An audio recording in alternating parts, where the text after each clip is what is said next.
Empowered women navigating the world. இந்த கொஸ்டினும் வந்து ரொம்ப முக்கியமான கொஸ்டின். எக்ஸாமில் வந்து கேட்பாங்க. அதனால் இந்த பாயிண்ட் எல்லாம் நல்லா வந்து படிச்சுக்குங்க. Highlight the factors responsible for the all women Indian navy crew to carry out their expedition.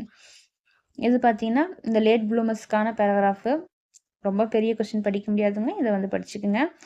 INSV Tarini was built to showcase make in India. அதாவது ஐஎன்எஸ்வி தாரிணிவாஸ் வந்து எதுக்காகனா இந்தியாவிலேருந்து தயாரிக்கப்பட்ட ஒரு அது. இதில் யாரெல்லாம் வந்து இந்த கப்பலில் வந்து பயணிக்கிறாங்கன்னு பார்த்தீங்கன்னா 6 women were selected for Navika Sagar Parikrama. They were mentored by Dilip Donde. அதாவது 6 உமன் வந்து செலக்ட் ஆகிருக்காங்க இந்த இதில் வந்து இந்த ஷிப்பில் வந்து பயணிக்கிறதுக்காக. அது பேர் என்னென்னா நேவிகா சாகர் பரிக்ரமா. இதோட ஸ்பெல்லிங் வந்து படிச்சுக்கோங்க, நேவிகா Sagar Parikrama. They where mentor. இவங்க யாருடைய கீழ் வந்து இவங்க மென்டராக வந்து இருக்காங்கன்னு பார்த்தீங்கன்னா திலீப் டோண்டே. இவர் தான் இவங்களுக்கு எல்லாருக்கும் வந்து மென்டராக வந்து இருந்து இவங்களை வந்து வழி நடத்துகிறாரு, Dilip டோண்டே. They underwent theoretical and practical training. They handled emergencies. இவங்க வந்து இவங்களுக்கு என்னென்ன மாதிரியான இவங்க போகிறாங்கன்னா சாதாரணமாக இவங்களை வந்து அனுப்பிட மாட்டாங்க. அதற்கான அவங்களுக்கு ட்ரைனிங்லாம் வந்து கொடுக்குறாங்க. தியோரிட்டிக்கலாகவும் வந்து கொடுத்துருக்காங்க, ப்ராக்டிக்கல் ட்ரைனிங்கும் வந்து இவங்களுக்கு வந்து கொடுத்துக்கிறாங்க. தே ஹேண்டில் வந்து அதாவது அவங்க எப்படி அந்த எமர்ஜென்சி ஏதாச்சும் ஒரு சுச்சுவேஷன் எப்படி ஹேண்டில் பண்ணுறது அப்படின்ற எல்லா ட்ரைனிங்குமே வந்து அவங்களுக்கு வந்து கொடுக்குறாங்க.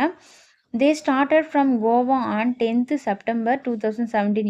இவங்க பயணத்தை வந்து எப்போ ஸ்டார்ட் பண்ணுறாங்கன்னு பார்த்தீங்கன்னா கோவாவில் வந்து ஆன் 10th செப்டம்பர் 2017 வந்து ஸ்டார்ட் பண்ணுறாங்க.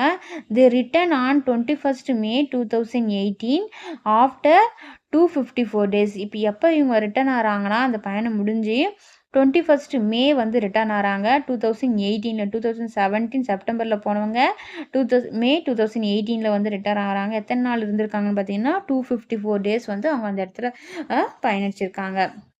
This voyage proved the women empowerment. இந்த பயணம் வந்து எதை வந்து ப்ரூவ் பண்ணுதுன்னு பார்த்தீங்கன்னா உமன் வந்து எந்த அளவுக்கு எம்பவர்மெண்ட்டாக இருக்காங்க அப்படின்றத ப்ரூவ் பண்ணுது.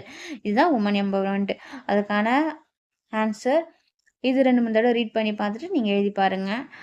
கண்டிப்பாக இந்த கொஷின்லாம் வந்து கேட்குறதுக்கு சான்ஸ் இருக்குது. அதனால் நல்லா படித்து எழுதி பாருங்கள்.